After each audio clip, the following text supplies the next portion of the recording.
Romans 8:7 says, because the carnal mind is enmity against God, for it is not subject to the law of God, neither indeed can be. To God be the glory.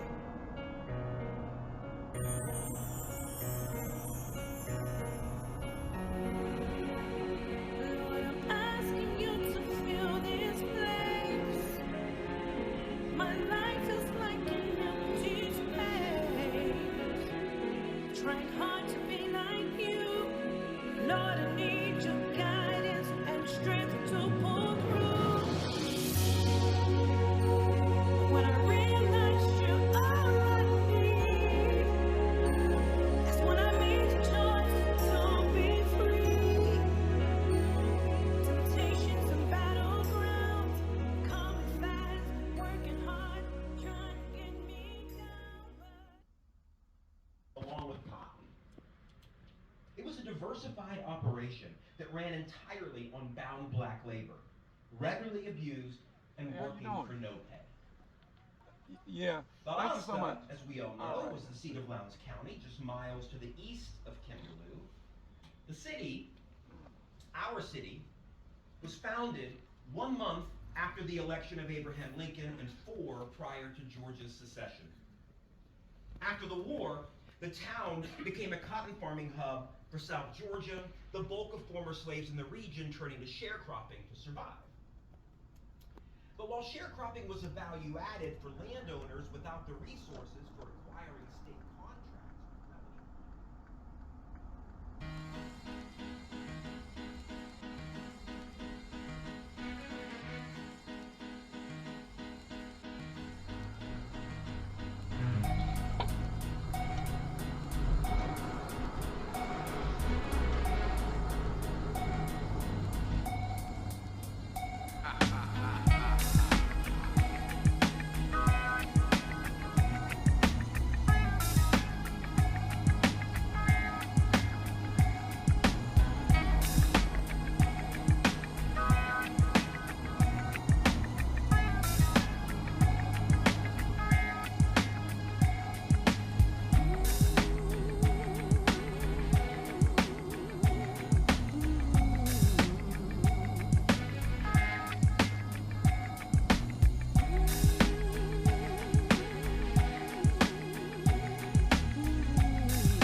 The night where he's in Judah asleep.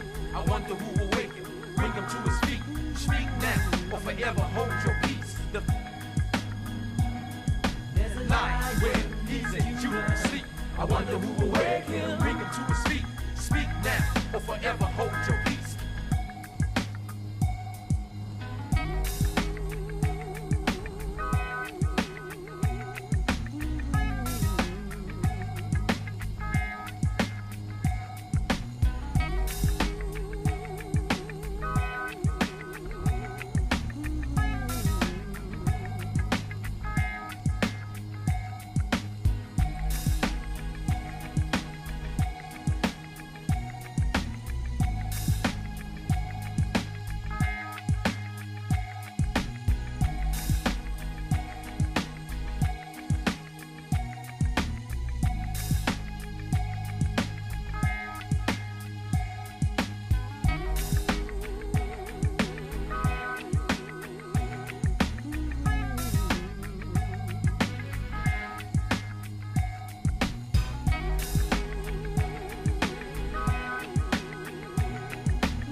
The Crimes of Kinderlou in Valdosta, County, Georgia.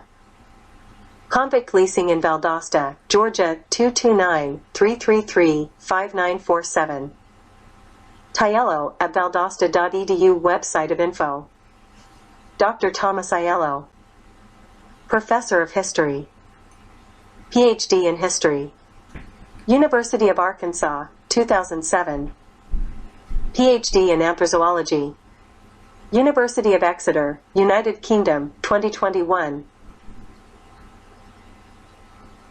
Teaching fields: African American history to 1865, African American history since 1865, American cultural and intellectual history, animal studies, vegan studies.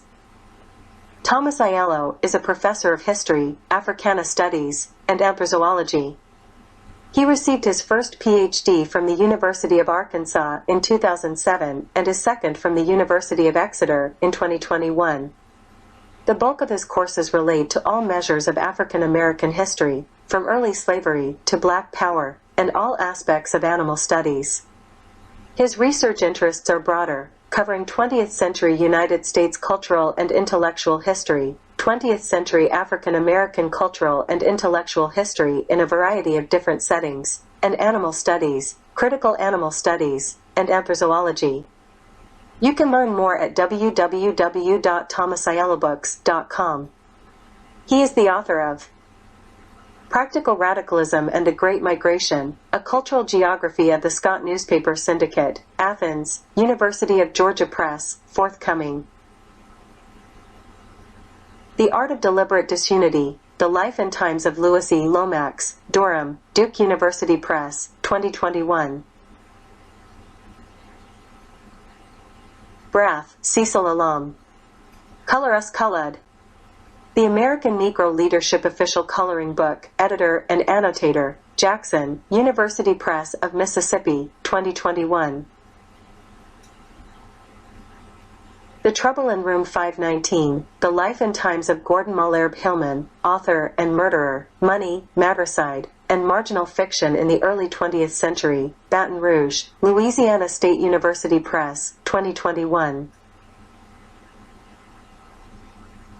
Hoops, A Cultural History of Basketball in America, Lanham, Maryland, Rowman and Littlefield, 2022.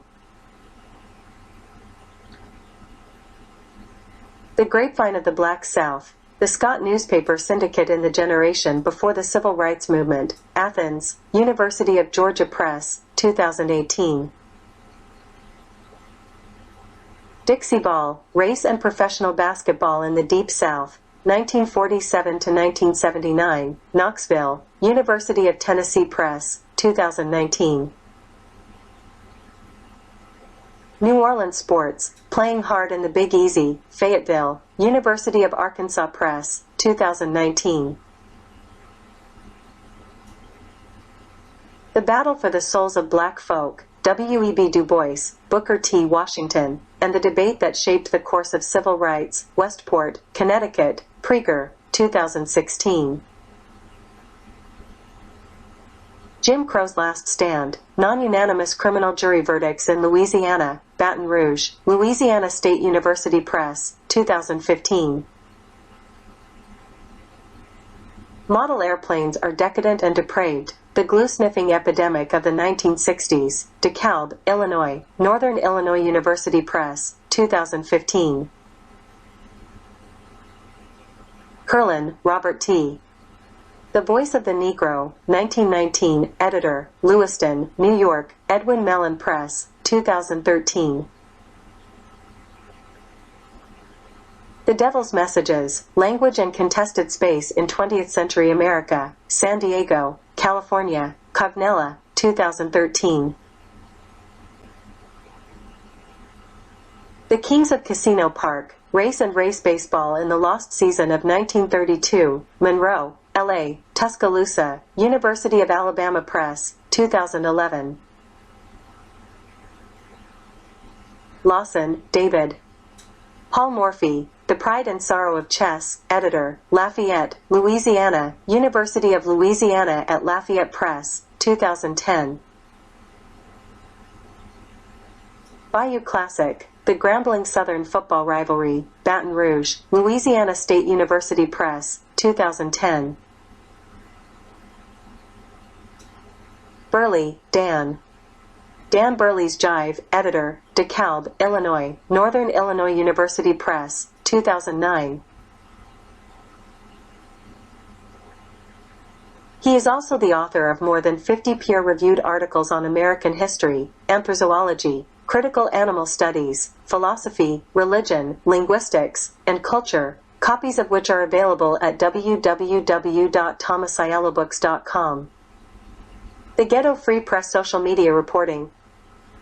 George Boston Rhines, 229-251-8645.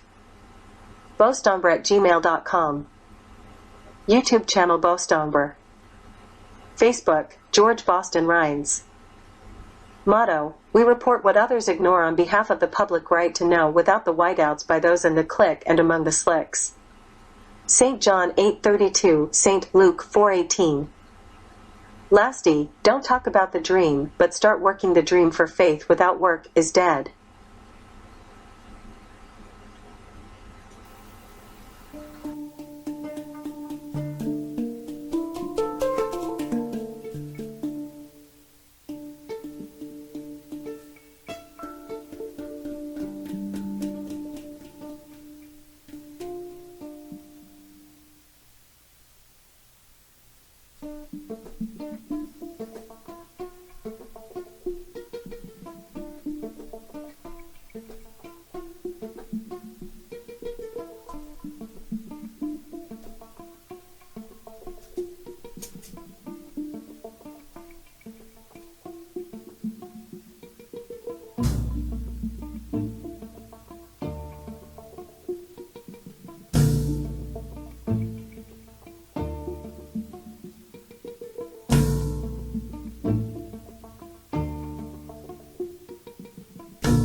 Okay, so good evening. Thank you to everybody for coming. I'm Ann Price. I'm a professor in the Department of Sociology, Anthropology, and Criminal Justice. And on behalf of the College of Humanities and Social Sciences lecture series and the VSU Africana Studies program, I'd like to welcome you back for our first presentation of 2024. The lecture series hosts monthly presentations throughout the academic year for our VSU community and the public. And today we are so pleased to have Dr. Tom Aiello, Professor of History and Africana Studies, speaking to us on the crimes of Kinderlou, Convict, Leasing, and Valdosta, and why you should be an Africana Studies minor. Dr. Aiello holds PhDs in History from the University of Arkansas and Anthrozoology from the University of Exeter. His research interests cover 20th century United States cultural and intellectual history, 20th century African American cultural and intellectual history in a variety of settings, critical animal studies, and anthrozoology. He has published more than 20 books, including The Grapevine of the Black South, the Scott Newspaper Syndicate in the generation before the Civil Rights Movement, for which he received the 2019 Book Award from the American Journalism Historians Association, and The Life and Times of Louis Lomax, The Art of Deliberate Disunity, which was nominated for the Pulitzer. And best of all, we are so happy to let you know that we did not bring him in to speak from another university. He is our own professor right here at Valdosta State, and you can take classes with him in fall, spring, or summer. So please welcome Dr. Aiello. Thank you, everybody. All right. I'm so glad all of you are here. This is a lot of people. So, Lula Frazier lived in Waycross. I don't have a picture of her. Because there is no known picture of her. To southern white Georgia, she didn't matter. So let's say this is Lula Frazier. Or this. Or this. But Lula Frazier lived in Waycross. And being a black woman at the turn of the 20th century could be a dangerous thing. In 1902, Frazier was at home, where she lived with her husband. But the peace of the afternoon was broken by the noise and anger of white sheriff's deputies, who took her from her home and into custody. They charged her with living in adultery, still a crime in the early 20th century, even as she tried to explain to them that she was married. When she arrived at the sheriff's office, she was interrogated by the white sheriff of Ware County, Thomas McClellan. And while all that was going on, a white lawyer named William F. Crawley showed up, out of the blue, almost as if he knew what was going on. And he volunteered to represent her. Frazier was unsure, but McClellan pressured her to accept his services. She didn't have any money. She couldn't afford a lawyer. But didn't she want to prove that she was actually married? She'd need a lawyer to do that, McClellan told her. So she reluctantly accepted, even though she needed no lawyer to prove that she was married. And during the ordeal, officials easily discovered that her protests were correct, that she was, in fact, married to the man in her house. For the briefest moment, she thought with guarded relief that a crisis had been averted. One of false accusation that had affected so many black residents of South Georgia since the end of the slave period. But only for the briefest moment. McClellan and Crawley told her that they had verified her marriage, but now she owed money to Crawley for his legal services. I did not see why I owed him anything, and I had not stood any trial, she explained. He had just showed up and now wanted payment, a payment she obviously didn't have. And so the two white men called Edward McCree, a member of the vaunted Lowndes County McCree family, owners of the Kinderlou convict camp just outside of Valdosta on what is now Highway 84. The McCrees were controversial figures in the state because of their behavior towards black convicts at Kinderlou.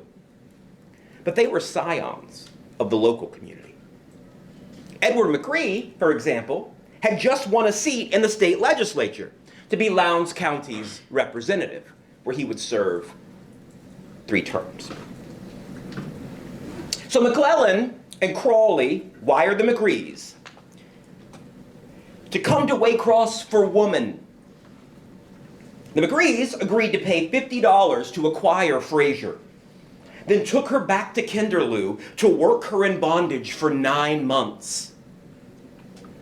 Frazier was not, then, a convict. She wasn't even a debt peon in the traditional way we think of debt peonage.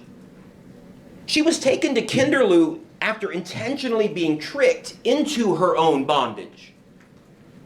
When she finally made it back to the Ware County Board of Commissioners in Waycross 9 months later, she testified to the horror of her ordeal. "Were you allowed your freedom when you got there?" the commission asked. "I was locked up at night until 2 weeks ago," she told them. "How long have you been there?" 9 months. "Did they pay you anything?" "They never paid me any money while I was there. They promised to pay me $5 a month, but never have paid me anything." "What did you do there?" the commissioners asked. "I worked in the field and milked and cooked for the hands." "Did they whip you any?" "They whipped me twice with a leather strap wide as your 4 fingers." "What did they whip you for?" "Well, they claimed I was trying to run away one day when I went to the cow pen, and another time they said I was neglecting my work." That wasn't all. The McCrees also asked her to bind her 8-year-old son to the plantation as well. When she refused, they told her they would get him anyway, that her presence at Kinderlou was tacit consent to take the boy into bondage as long as she was there. And then there was the forced marriage. Mr. Ed McCree made me marry a man named Henry Hadley. "Didn't you tell him you were already married and had a husband here in Waycross?" asked the commissioners. "Yes, sir. I told him I had a husband here, but he laughed and said it didn't make any difference as I would never see him no more." "Who married you?" "A man named Albritton." "Did you have any license?" "Well, they had a paper there. I don't know whether it was a license or not." She was housed with 3 other women, Sally Powell and Maggie Hardy from Waycross, and Ida Wilson from Valdosta. The men were kept in separate quarters nearby. "You say you were whipped there?" she was asked. "Who whipped you?" "Mr. Ed McCree whipped me one time, and Mr. Will McCree whipped me another time. They made me lie down across a bunk, and when Mr. Will whipped me, he made Ida Wilson hold my hands and Jim Henry hold my feet. He turned my clothes up and whipped me with a leather strap." McCree told her that when the authorities came to get her, it would be in her best interest to tell them that she had been treated well and received her $5 every month, a not-so-veiled threat to lie on their behalf. And when the commission asked her if she felt like a convict at Kinderlou, she told them that she didn't feel that way till I got that whipping. And when asked if she wanted to go back, she told the commissioners, "I'm afraid to go back. He might kill me." Still, she wanted to make sure that her 8-year-old child and her possessions would make their way back to Waycross as soon as possible, because they were still there. Her boy was still vulnerable, still in bondage, 8 years old. It was the Kafkaesque horror show that made Convict Lee so infamous, and yet Frazier was no convict. She was, in fact, explicitly exonerated of the minor crime for which she had ostensibly been arrested. She didn't even owe money to the county for misdemeanor fines. And yet she was legally sold to the McCrees for $50 to pay attorney's fees for a supposed crime that would have been easy for the sheriff to check. He didn't check, of course, because the arrest was based less on a concern about the morality of men and women living together without a marriage license, and more on the payment that officials knew they could get for Frazier from a McCree camp eager to acquire as much free labor as possible. In most southern states following the Civil War, governments provided mechanisms for the easy arrest and government lease of felony convicts to private businesses and planters, claiming a lack of prison infrastructure necessitated the diffusion of convicted criminals to various enterprises across the states.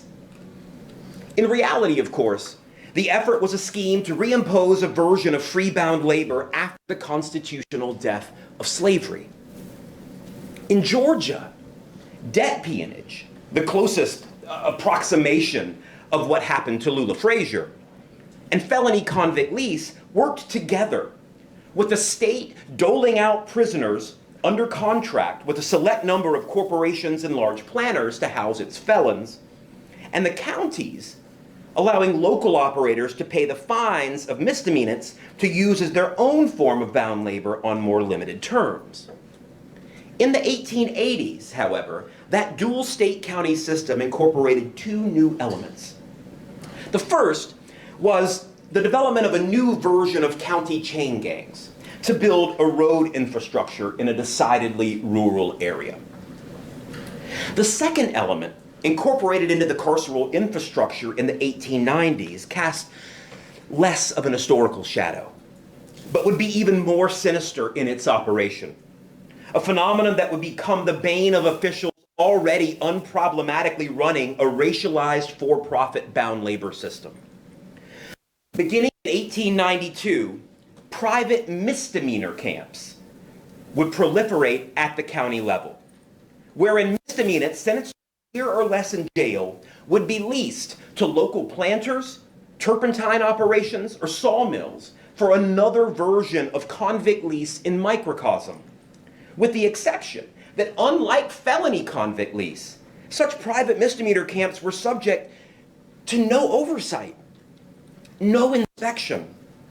They operated as their own private fiefdoms, free to abuse their charges as they saw fit, and free to keep prisoners well beyond their sentences by concocting various fines and charges that transitioned misdemeanants to debt peons, who could stay in such bondage in virtual perpetuity. And because such camps were completely unregulated, because they were operated at the county level, because the victims were not felons, such misdemeanor camps were not included in national screeds bemoaning felony convict lease and the horrors of debt peonage. They operated in the space between felony lease and peonage, binding the two by incorporating elements of both. In the process, they authored some of the worst abuse charges in entire racialized carceral history. Private misdemeanor camps have largely been omitted from the historical narrative of convict lease. But they are vital to that narrative because they provide a connective tissue between the more analyzed elements of felony convict lease and misdemeanor debt peonage.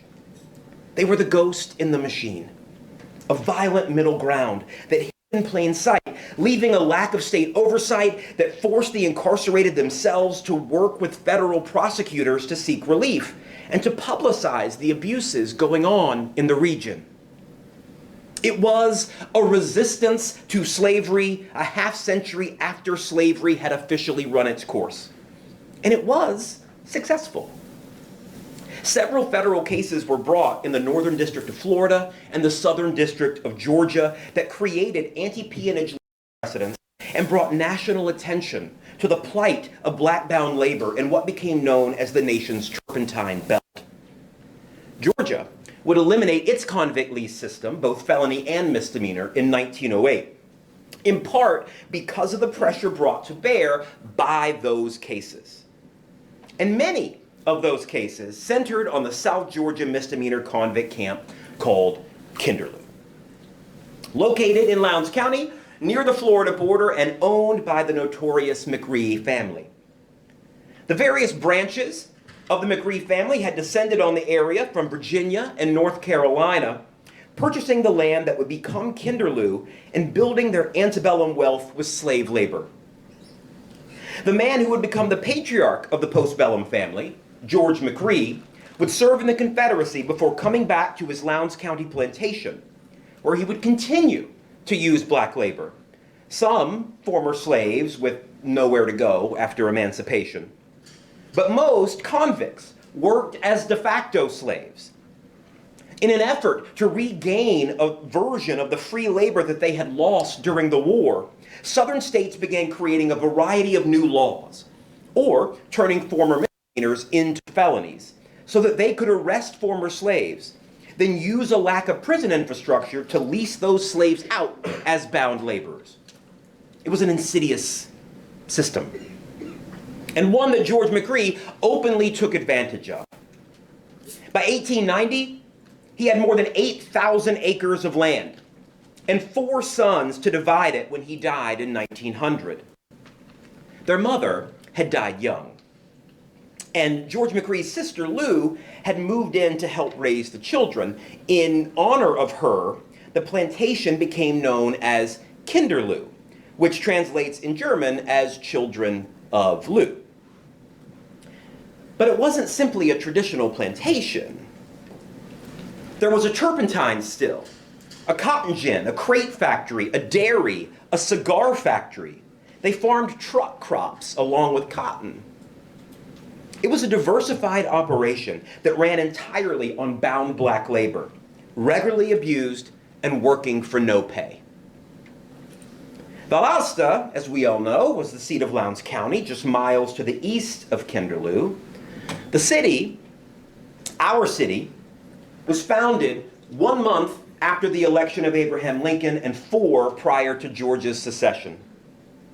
After the war, the town became a cotton farming hub for South Georgia, the bulk of former slaves in the region turning to sharecropping to survive.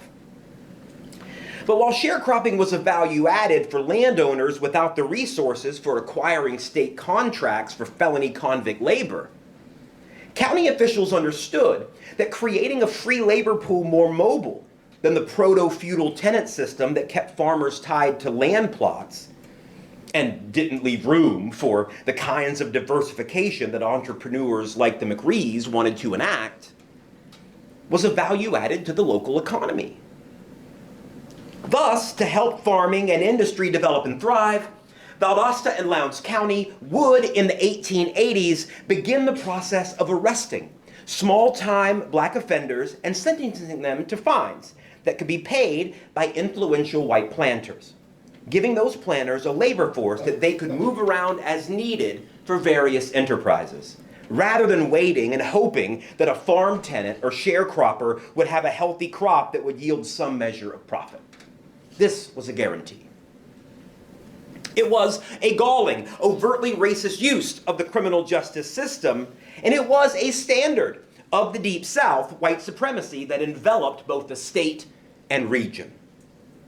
Among all southern states during this era, explained Martha Myers and James Massey, none exceeded Georgia in the prevalence of repressive mechanisms of social control directed toward blacks. Hundreds of lynchings and legal executions accompanied a black male incarceration rate that ranged between 2.5 to 9 times higher than the rate for whites. And that is what these charts demonstrate here. You can see so if we are starting a carceral system that incentivizes taking former slaves and putting them into bondage, you can see that from that point, the rate of incarceration and how it rises up into the end of what we know as convict lease. And you can see the difference between black and white incarceration rates here in the state from 1870 forward. I know these lines look similar, but you'll notice that the white male incarceration tops out at 15. At 15, we're right here for the black male incarceration. This chart is going up to 70, this one only going to 15. So you can see how, even though it doesn't necessarily, the lines don't look different, you can see how that gap exists between how we are arresting black people and throwing them into prison specifically so that we can use them as slave labor. And so this is a system that is designed to be racist and cruel.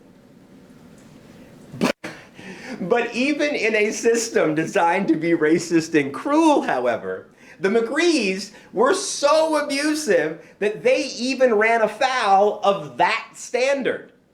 In September of 1900, Brooks County Solicitor J.W. Edmondson filed 2 writs of habeas corpus that led to the release of at least 20 people held without charge on the McCree property.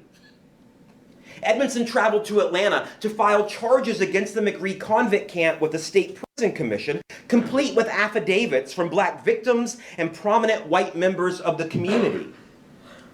Edmondson alleged that the McCrees employed trappers to capture black citizens traveling through the area, imprison them, and put them to work on the plantation, knowing that law enforcement would make no real effort to find missing Negroes in South Georgia and North Florida. Under shackles and constant guard, the local Quitman newspaper explained. Men secured in this medieval fashion have been kept in the camp for months and even years. It was nothing more than systematized racial kidnapping. The Prison Commission responded with hearings at the Lowndes County Courthouse, where crowds for the event were so large that they filled both the courthouse itself and the entirety of the courthouse lawn outside. Despite Edmondson's clear evidence, Rees found plenty of white locals willing to say that Kinderlou was an idyllic place where Negroes were treated well, making the case seem like a he said, she said affair. The final report from the Prison Commission in 1901 noted the kidnapping and other abuses, but urged the county itself to provide oversight for the camp rather than referring the matter for federal charges. They feared that such a move, though justified, would only draw negative publicity to the state and its carceral system. And so the McRees survived, abetted by white Valdosta, who had been aiding and abetting them all along. They would not face federal charges, or they would not face federal charges until 2 years later. In 1903, the McRees were finally indicted by a federal grand jury for illegally holding black citizens, misdemeanors, and selling them into servitude. The case stemmed from a petition sent to federal officials and referred to the Justice Department, detailing the experience of several complainants. Brunswick's Mackie Spencer was convicted of selling liquor without a license and sent to serve his misdemeanor sentence at Kinderlou, where he was held 3 months after his allotted time had expired. Sam Holmes suffered the same fate. David Smith of Waycross received a 30-day sentence for stealing a watermelon, but was sold to McRees, who held him for 7 months. Henry Wilson suffered an even worse fate, acquitted of the charge against him, but sold to Kinderlou to pay his lawyer's fee. He was held there for 11 months. The stories were real. They were horrifying. But their use was precarious, as the bravery of the witnesses clashed with the willingness of white locals in Valdosta to silence their testimony. This picture is actually taken from 2 decades later. This is Valdosta in the 1920s.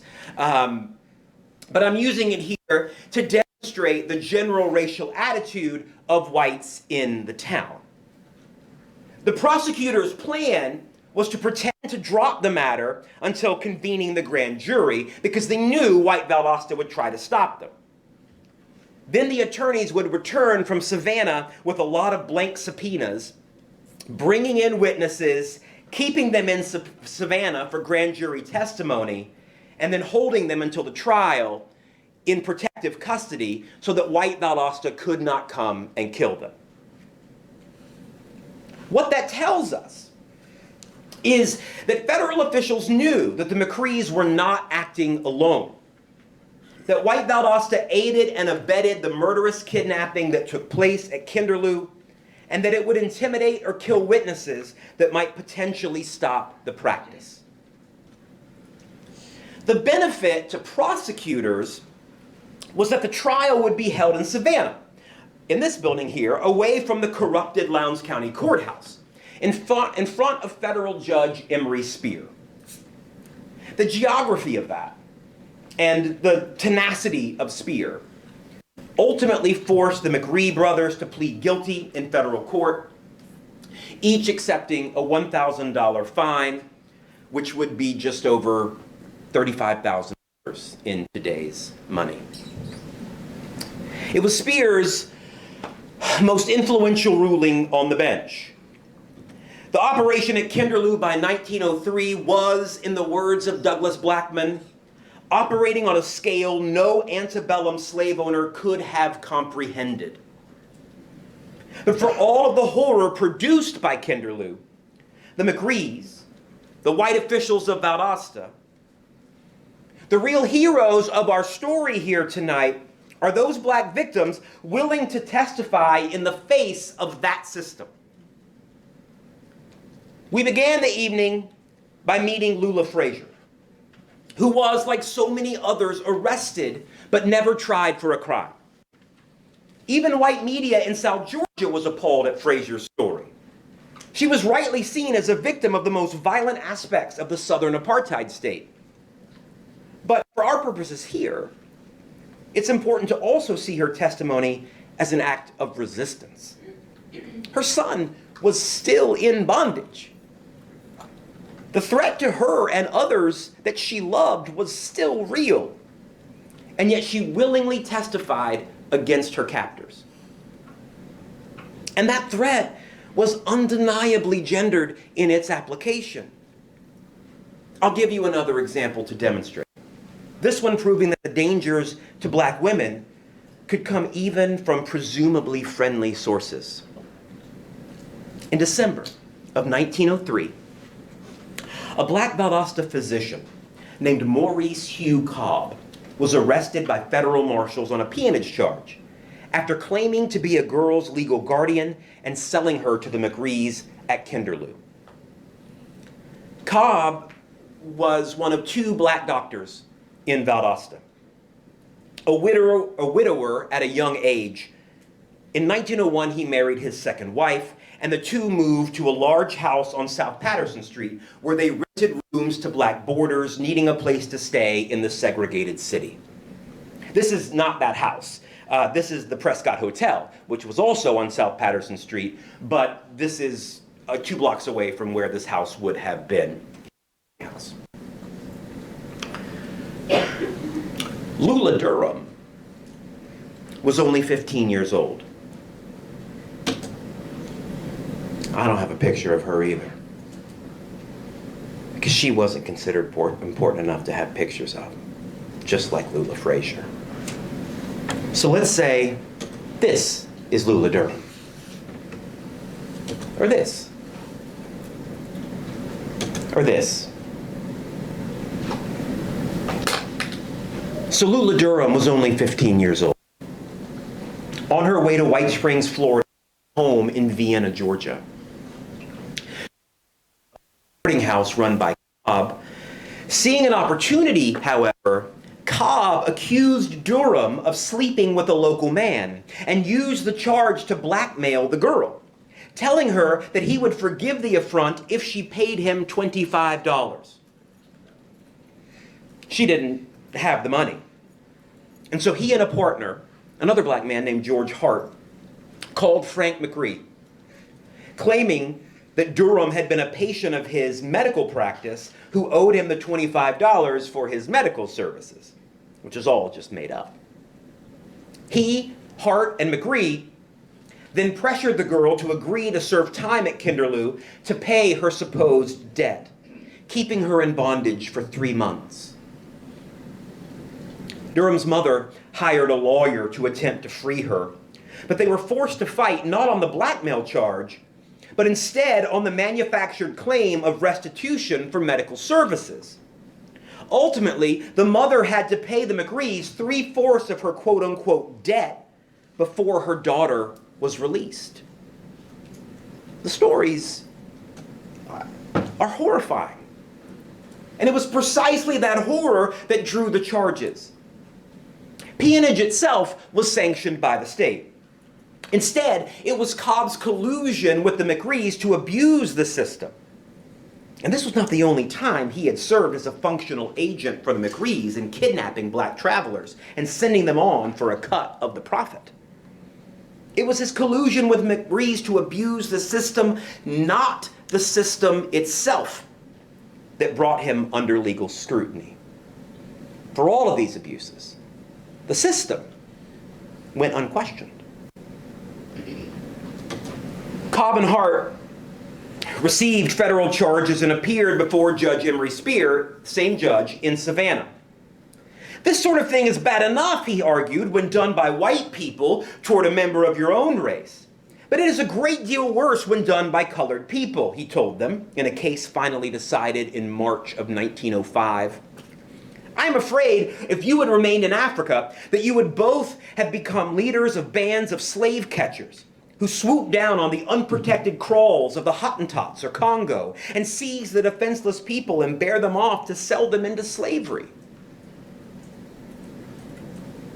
Cobb pleaded guilty and was ultimately fined $300 in lieu of prison time, which is $10,000 in today's money, for legitimately kidnapping people.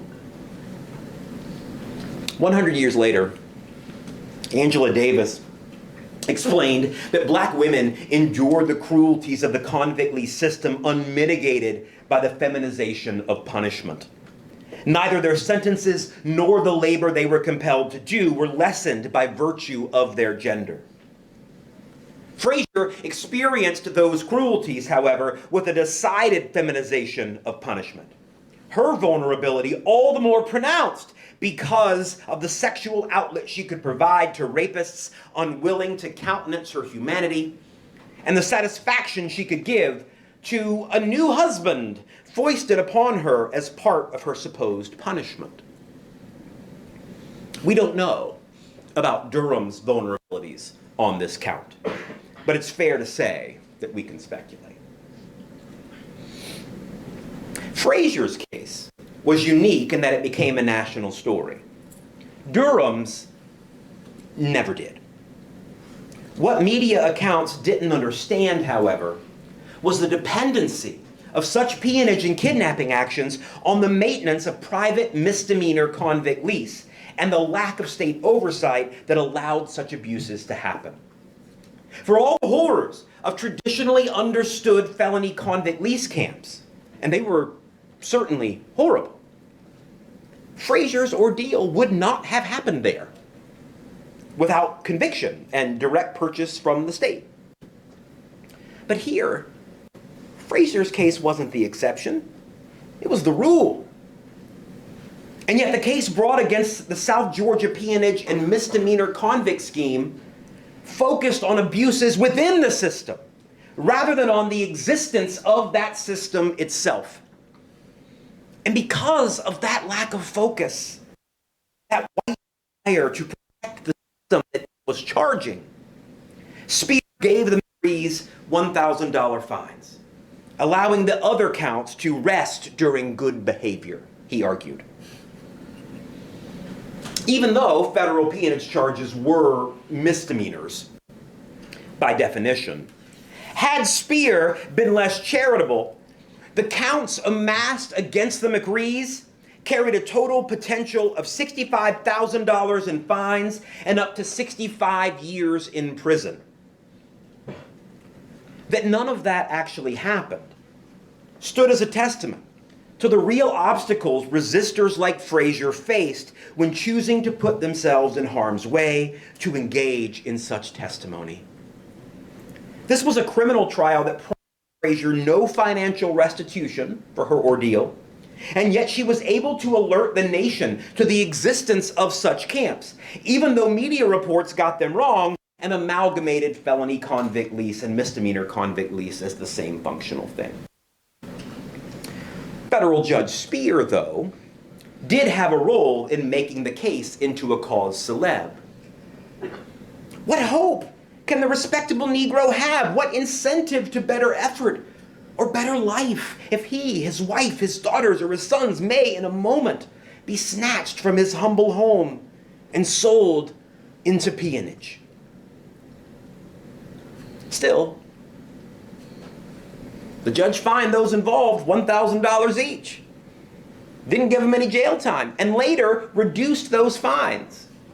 No one served jail time, never experienced their own version of involuntary bondage. The McRees were threatened with new charges in 1904, but negotiated their way out of them. Then there was the Durham case in 1905. Edward McCree died the following year in 1906, but the family still continued its convict program.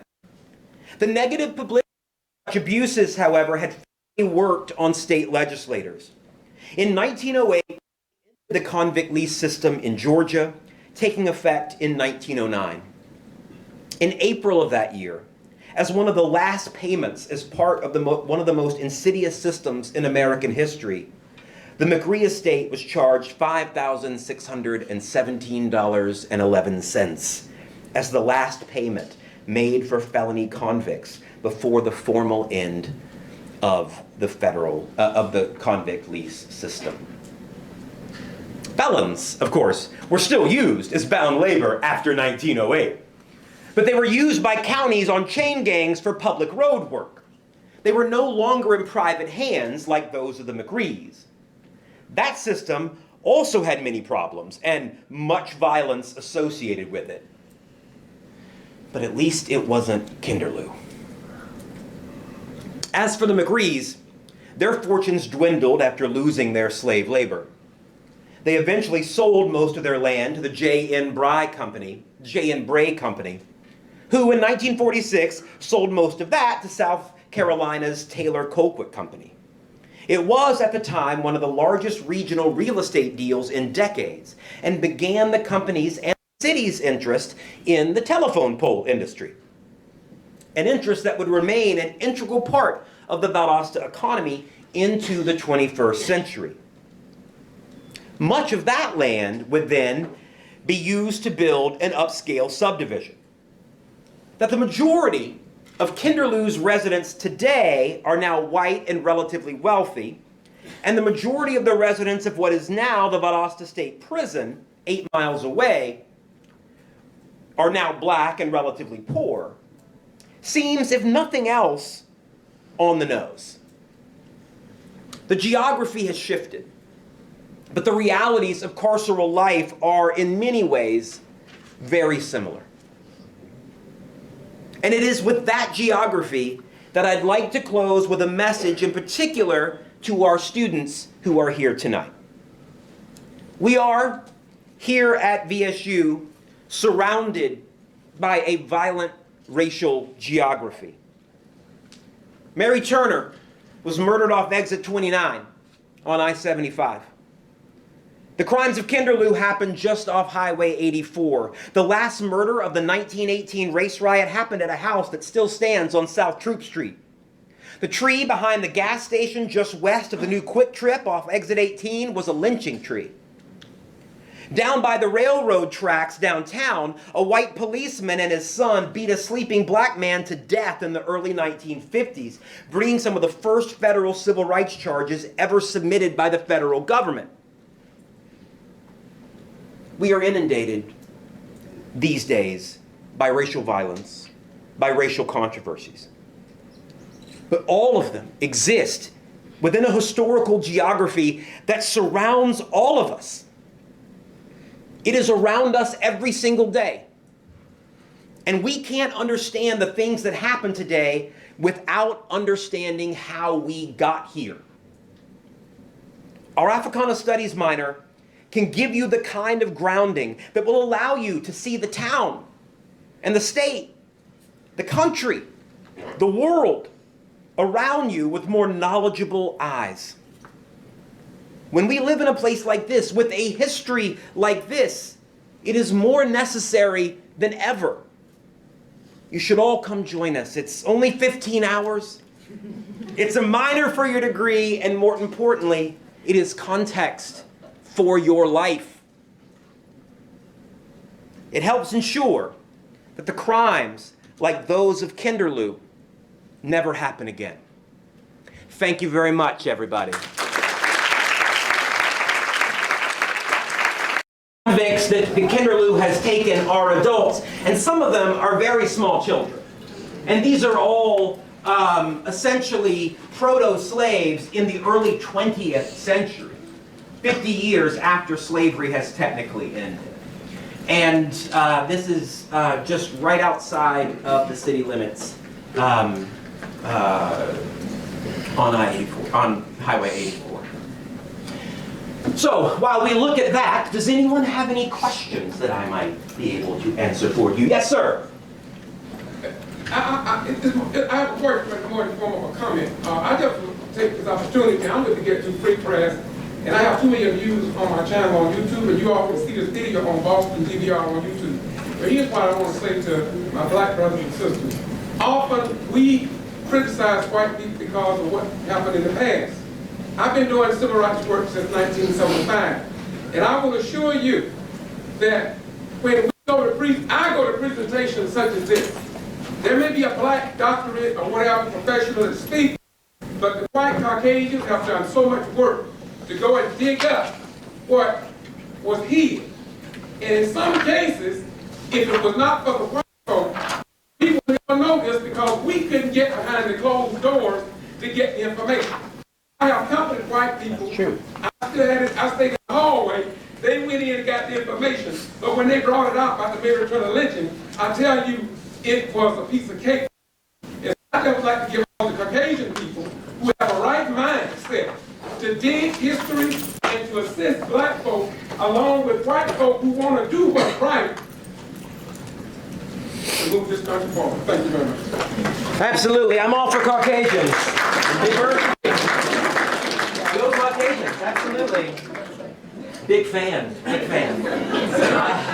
Definitely. Yes, ma'am. So, in an age where diversity, equity, and inclusion, African American history, and ethnic studies, socioeconomic assistance, and reparations are being lambasted, misrepresented, criticized as reverse racism by the party that represents the majority of Valdosta, and politicians such as District Representative 175, John LaHood, Kemp of Florida, and Governor DeSantis. What do you have to say to the audience here about how crimes of places such as Kinderlou might affect black residents of South Georgia, or just Georgia overall today? Well, I'll tell you, the good old boys were pissed off that we were even having this talk tonight. I don't know why they would be so offended, but they were. And it's interesting that you say that.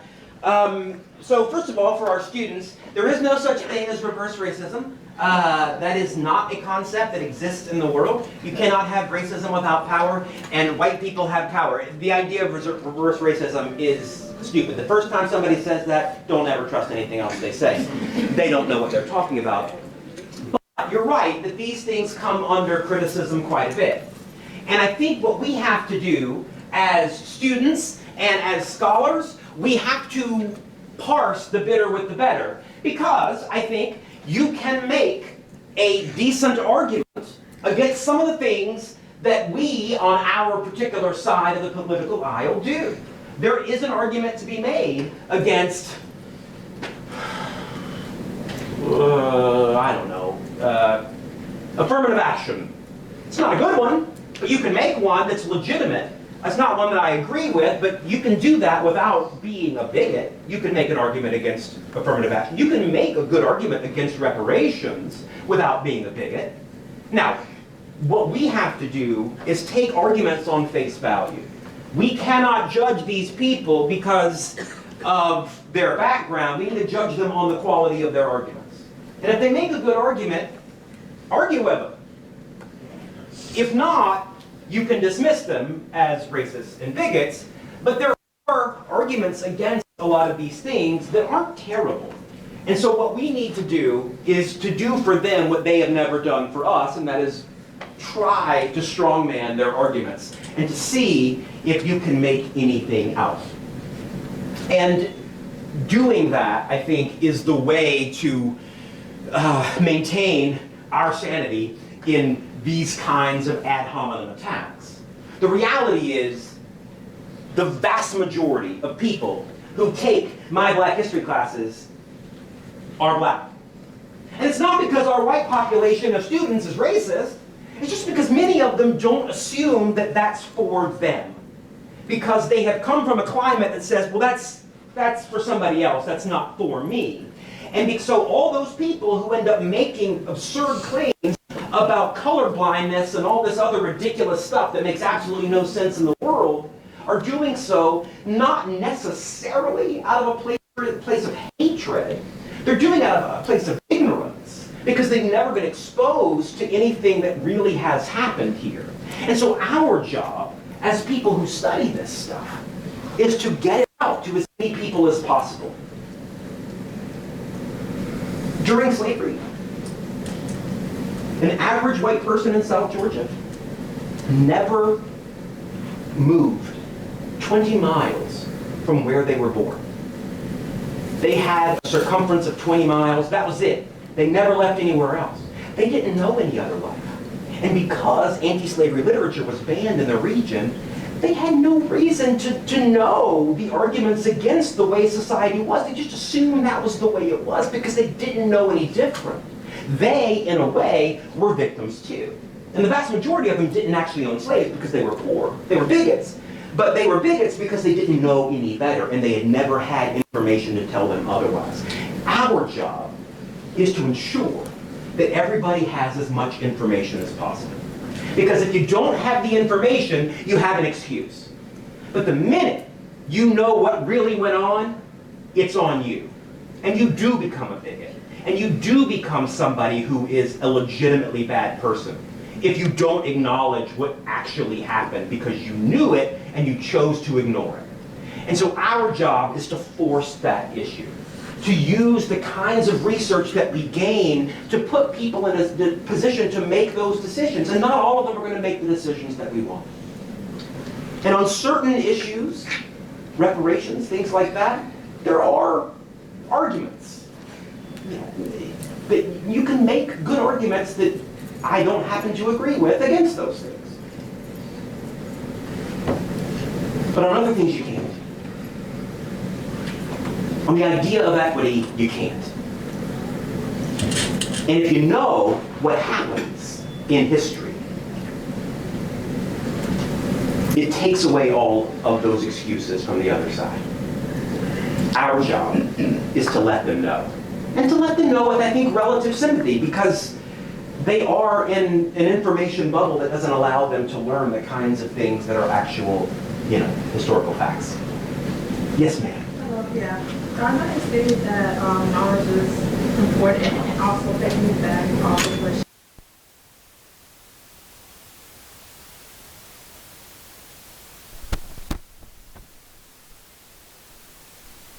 people can find out about this and replacing even sociological courses, African American studies. Do you see this becoming a trend in the future in order to necessarily erase the past, and because the past being erased might necessarily repeat itself?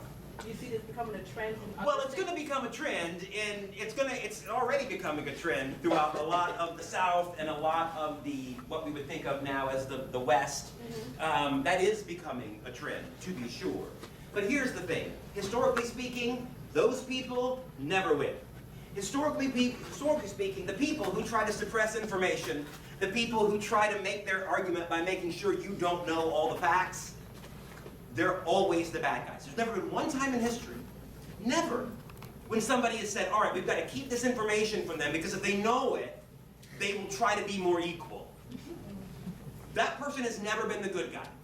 Those people are the worst. But they have, importantly, I think, been here since the 1600s. What is going on with our education system might be a little bit new. It's not really. We didn't get black studies until 1968. And the only reason we got it is because black students in California fought to get it, and then it spread across the country because black students wouldn't go to college unless they got it. Before 1968, there was no black history class. The dominant theory of slavery came from a historian named Dunning who argued that slaves were happy and that it was a great thing. And everybody just accepted it. But black studies is new. Black studies is younger than some of the people in this room. And so the idea that people are going to try and push back against it and not allow it to continue, we can see from a variety of examples throughout history that never works. You can't put knowledge back in a box, just like you can't put toothpaste back in a tube. It's out there. There's no way they can stop it. And if they can stop a certain class from teaching a certain thing, and they can affect a curriculum in a certain way, they can't stop libraries. They can't stop hearing you talk to people. They can't stop documentaries. They can't stop YouTube or YouTuber. They can't stop any of that. And so they can try.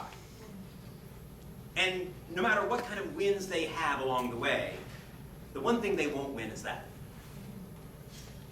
Doesn't matter whether it's the Bible or it's Shakespeare. Evil always outs. Information always wins. Yeah. Follow what Dr. Aiello was saying, we have probably very concerned about the mandates coming from Tallahassee. That are leaving in droves. They are, but the ones that are standing down there says it doesn't matter what DeSantis says in Tallahassee, he's not in my classroom. And they're going to tell the truth no matter what. And if they get fired, they'll look for Be bullied. They're not going to mass fire teachers, because if they do that, they create martyrs and they become bad guys, even to them. Yes, ma'am. This is a little bit different than what we were talking about, sorry. But I just kind of wanted to know how you conducted your research. I noticed that there was a watermark on one of the photos that said Georgia Archives, so I'm assuming you didn't do it here in our archives. So I just kind of wanted to know like where your archival was. So, first of all, let me give a plug for the Lowndes County Historical Society, who does an amazing job of cataloging the history of our area. They are another archive for us. We have a great archive here, but LCHS also does an amazing job of keeping a repository of all the things that have happened here.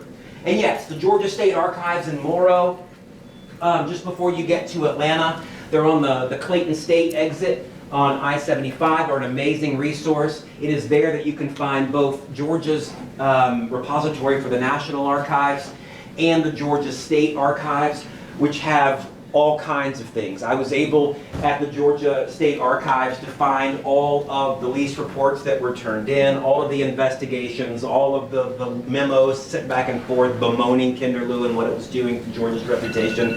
All that stuff is there in the Georgia State Archives in Morrow. There is some stuff in the Federal Archive in Morrow as well, pertaining in particular to the prosecutions of the McRee family in 1901 and 1903 in federal court, the first time that had really happened.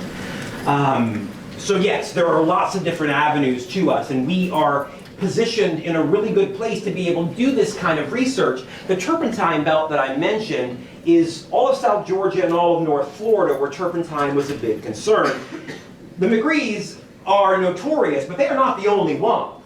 A couple of years after their case, there was a case called U.S. v. Client, which happened in Tifton, where guys in Tifton were going down to Florida, promising black workers in North Florida jobs, and then just kidnapping them and putting them into bondage, where they would work for years.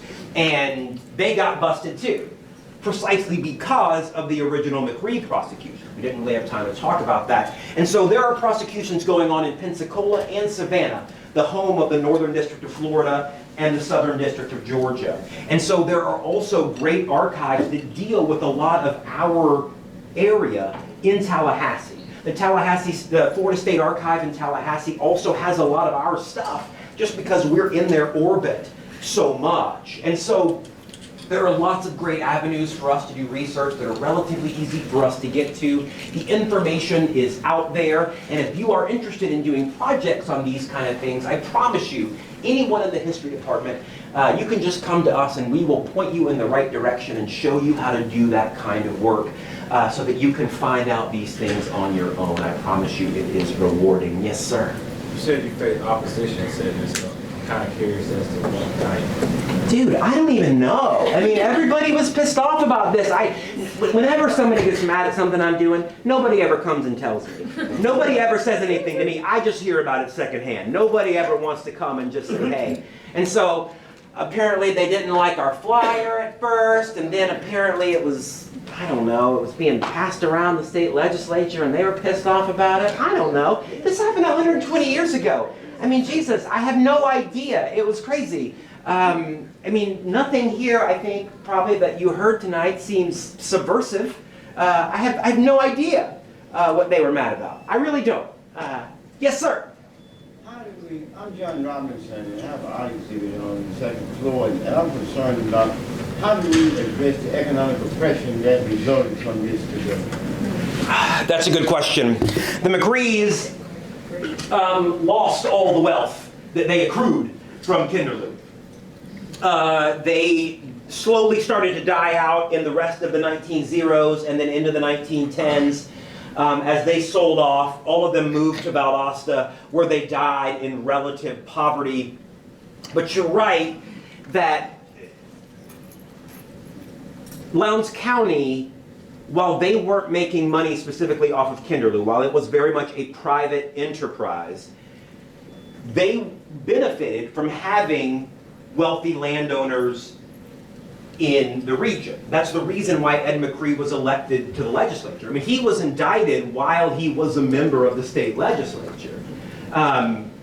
So you're right that Lowndes County did see some benefit from that, even though they didn't make money on it.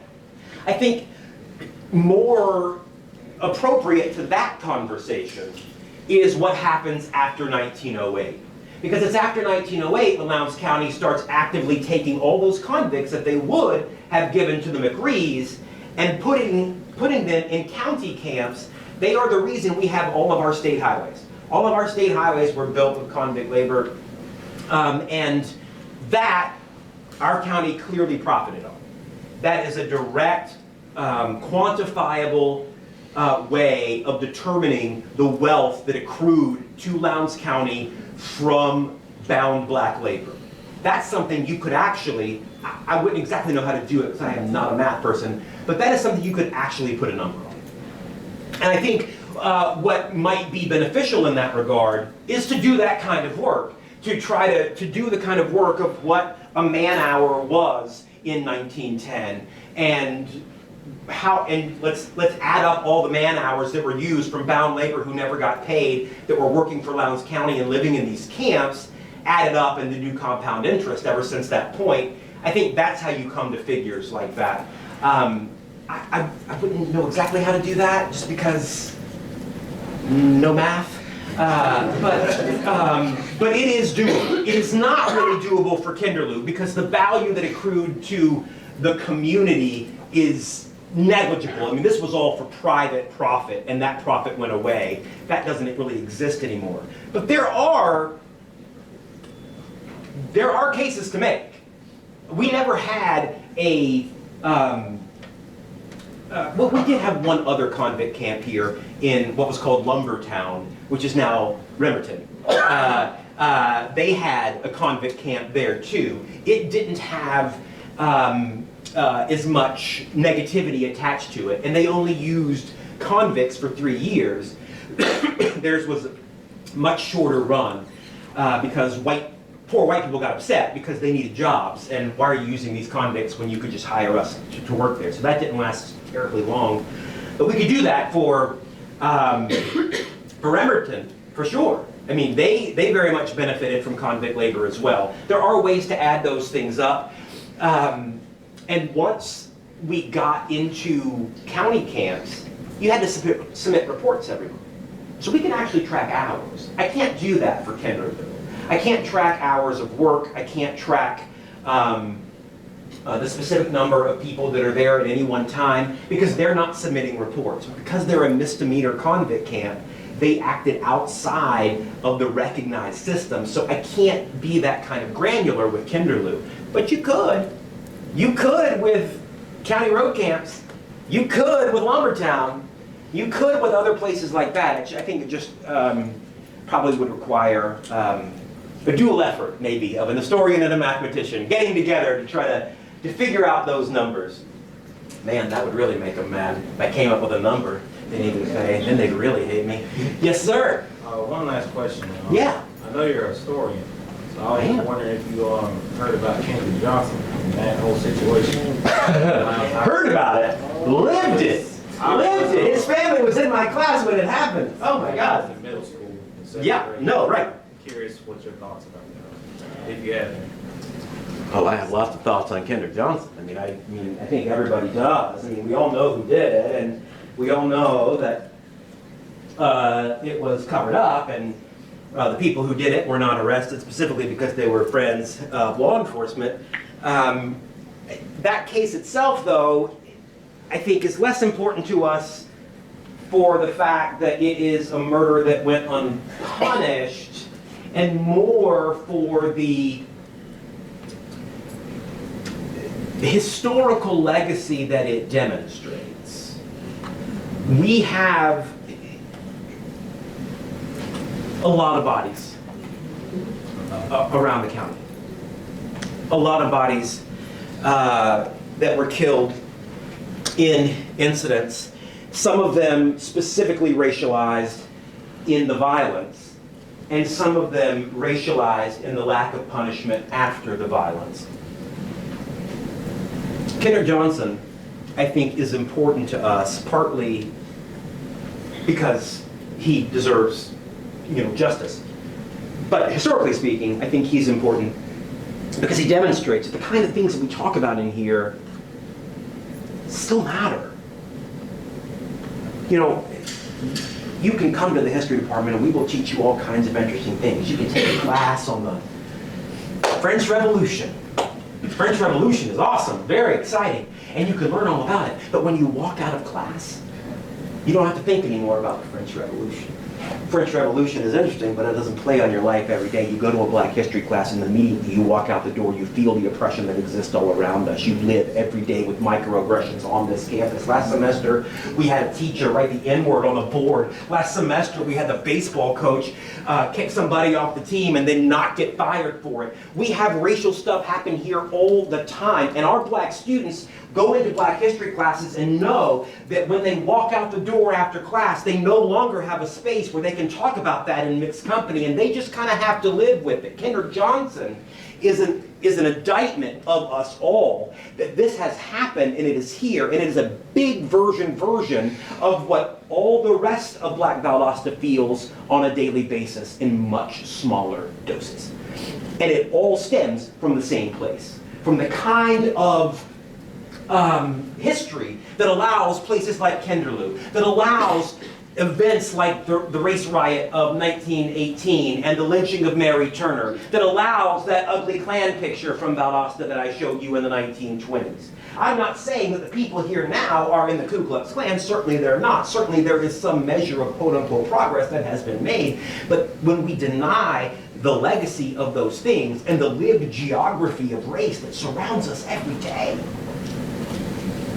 it's easy for white people to forget because they don't have to feel it. Yes, sir? Sorry for asking you two questions, but have you ever known a person after Kenneth Johnson's death, and I put it in association with how things are covered up, hid, and never talked about? You ever heard about somebody being under criminal trespass for 13 years after that young man was killed, accidental murder? You ever heard anything about that? Anybody else in the room heard anything about a person that put under criminal trespass and they did nothing wrong? They just didn't want them to go on the campus and use a camera? Well, that's why they banned me.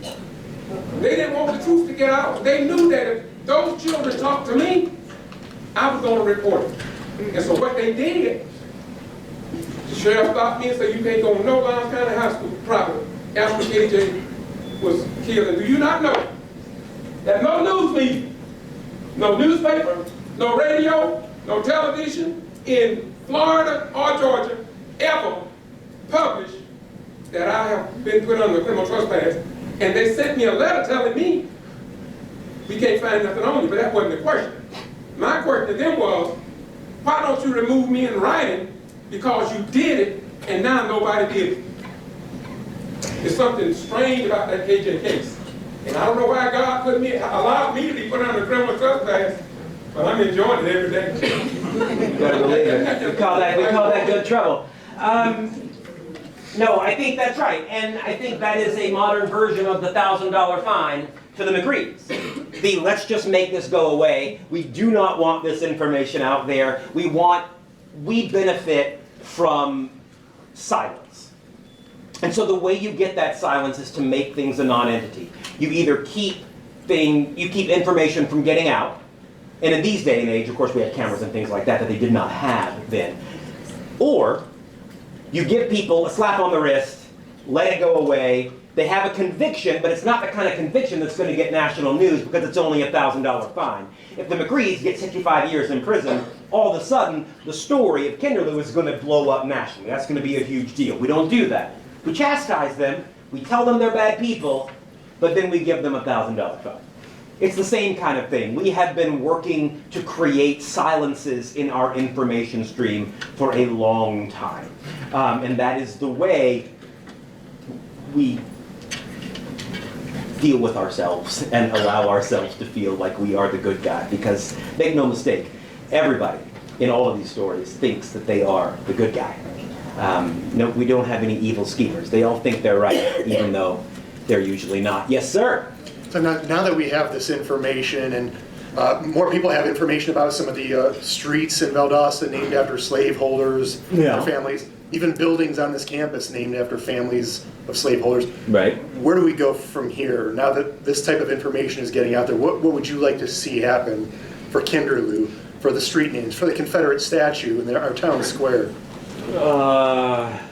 I don't know.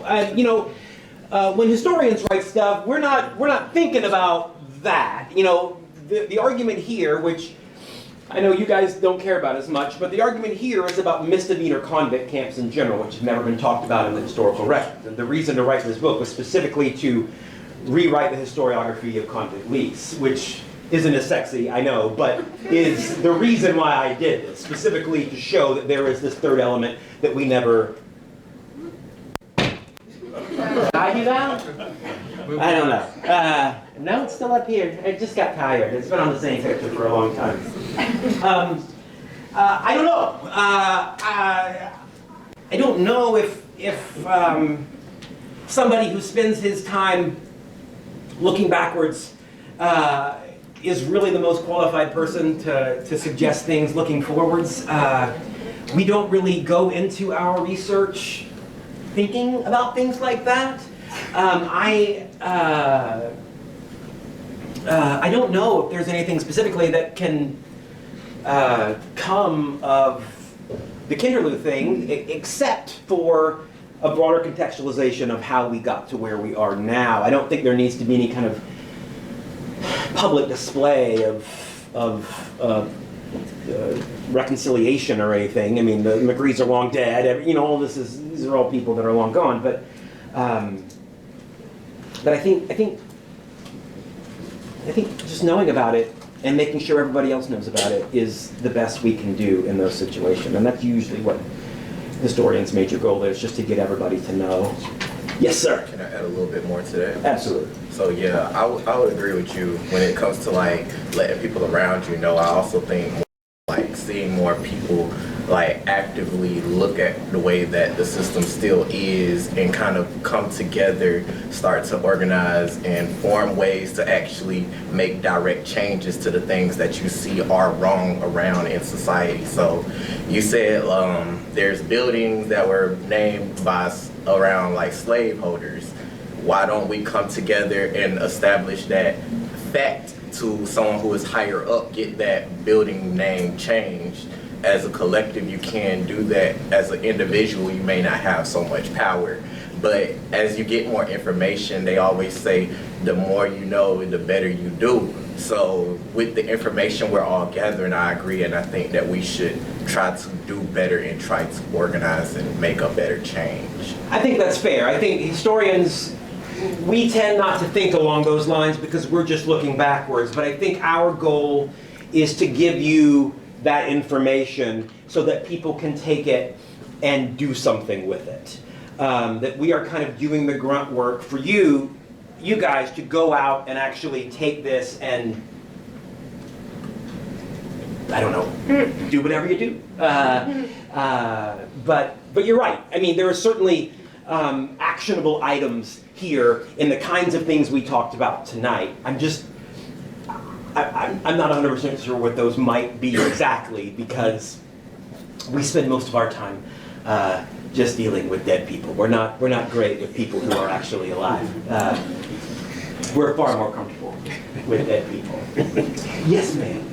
So, I guess perhaps it would be, I'm just adding to the conversation. Okay. So maybe it would help to hear from another Black person. Mm-hmm. Especially a Black person who's kind of come, so I grew up in abject poverty, Mm-hmm. and then I moved in with a very much upper class relative. I have seen the difference in treatment. I've seen the difference in treatment between when I have my hair straightened versus when I have locks. Oh, yeah. When I talk in the dialect that I speak at home versus the dialect that I'm speaking to you guys in now. So I think that is one actionable thing that can be done, and I'm actually addressing this to the white people in the room. When you leave from the north side of Valdosta and you enter the south side, why is it that you feel a little bit threatened if you see a group of Black people? When you see someone with sagging pants, when you see a Black boy in a hoodie, those are things to question about yourself. And it's going to hurt, but you have to realize that racism is not individual. Racism is embedded into every part of our country. That is true. So, and it's kind of a cruel irony too, because people will deny that segregation still exists, but there's a Black side and there's a white side. Okay, we have the Kinderlou Golf Forest Club, right? The plantation was named Kinderlou, Children of Lou. So, and we know what family owns the Kinderlou Golf Club. Their name is actually on the buildings here. We have the Kinderlou Plantation Home, which is also on Kinderlou Plantation Neighborhood, which is also on North Side. We know what racial demographic makes up that area. We know what major highway was built through what neighborhood.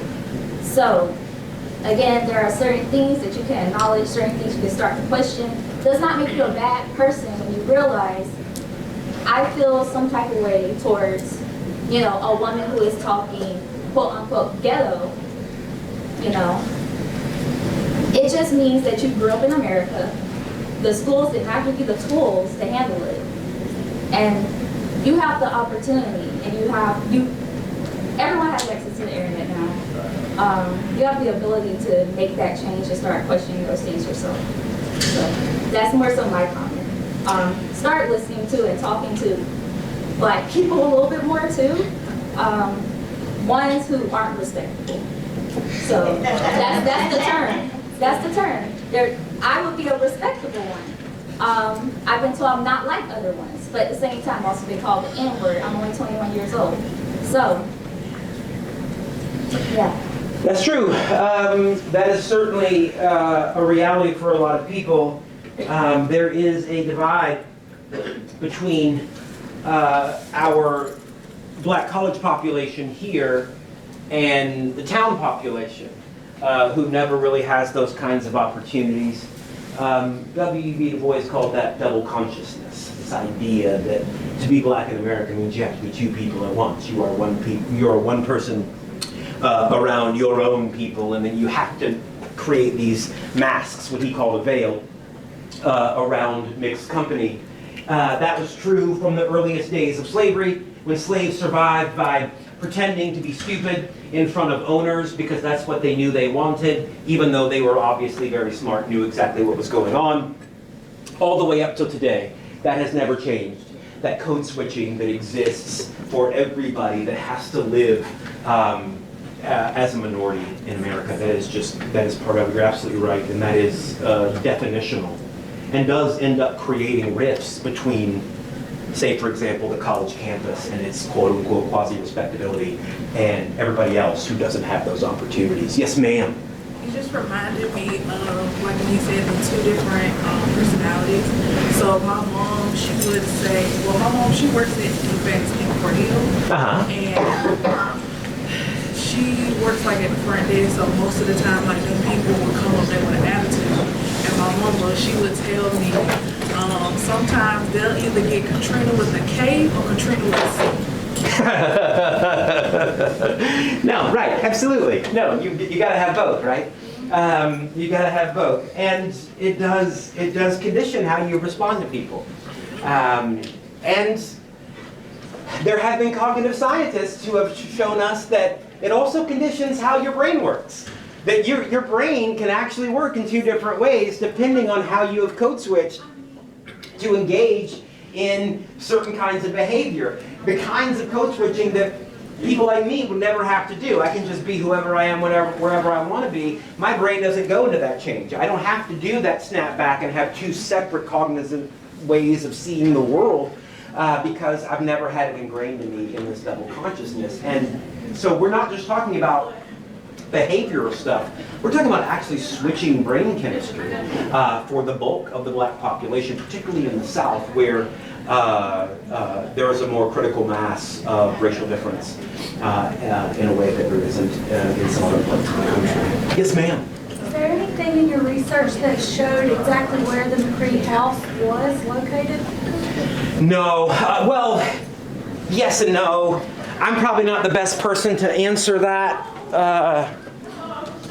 Okay, now let's see if we can get this to turn back on. Shows the farmland, and I can email later.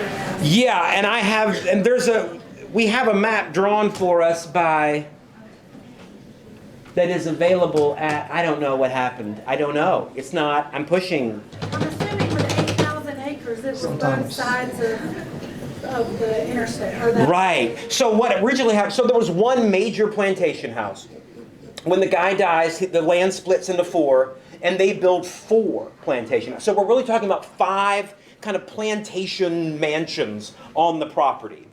3 of them were engaged in this kind of labor. One of them just kind of did his own thing. He was kind of the weirdo. But the other 3 were doing that. And so we have 5 different houses. All 5 of them were destroyed by fire eventually. So none of them are around anymore. We don't have any remains of them, but we do have a plot out kind of where they might be, just on a hand-drawn map that I cannot re-show you because I'll try to turn it because of this. Any other questions? Are the McCrees buried in Valdosta? Yeah, there's a McCree Street. I mean, speaking of streets, there's a McCree Street, absolutely. They were big-time people. Yes, they are mostly buried in Valdosta because by the time most of them died, they had moved out from Kinderlou. They had sold off. They had lost their fortune after the death of Convict Lease and had moved to Valdosta. So to move into town. And they were living in small houses here because their fortune was gone. They were not wealthy when they died. They were not as vaunted as they had been in the late 1800s and the first decade of the 20th century. But yes, they die in Valdosta. Yeah. Was Lou one of the 4 children, were they all boys? All boys. And she was a wife of one of the boys? No. She was the sister of their father. George McCree was kind of the patriarch of the family. His wife has these 4 kids and then dies very young. And his sister, Lou, who did not live in the area, came and moved to Kinderlou to help him raise the children. And since they are of German heritage, they named the plantation Kinderlou in honor of her for coming and moving here and helping to raise the boys who would become the landowners of Kinderlou. So she was their, I guess, aunt. You keep referencing the South. Do you think the North is better? No. Well, I mean, I think the North is different. I think there's a critical mass of black people here that they don't have in most northern areas except in urban hubs. I mean, we still have more than 50% of the black population in the South. This is the area where we come into interracial contact more than any other place. And so, no, white supremacy is systemic in the nation. It is built into the fabric of everything we've done since 1620. But the South is, I think, fundamentally unique. I don't think that it's more or less racist. I don't think the North is better or worse. I just think we do have regional differences in the way that we enact our interracial contact and reactions. That's all I mean by that. I'm not making a value judgment. I'm just saying that there is different ways of that interacting because we have such. I mean, our population in Valdosta is majority black. A last short comment. I'm retired military. I'm from down south. I respect the Caucasians better, the ones that were down south, than the ones up north. And the reason being, they let us know they didn't like you. They're honest. There, That's right. you know. They do it with a frown, not a smile. All right, everybody, we are all tired, so everybody is leaving. Thank you for coming. We really appreciate it. Have a great night. Not sure what happened. Yeah, I don't know. That was weird. I mean, when I was over here, I kind of bumped it, and that's when it turned off, so maybe it was me. I don't know. All right. Thanks. Of course. The book will be out. The book will be out in, I think, probably November. It's at the press. It's doing all the stuff. So the book on Kinderlou should be out in November. Perfect. Yeah, we're doing that book signing. You can if you want. Okay. Hey, man. Sure. I mean, that won't be for the next. But yeah. Sure. Thank you.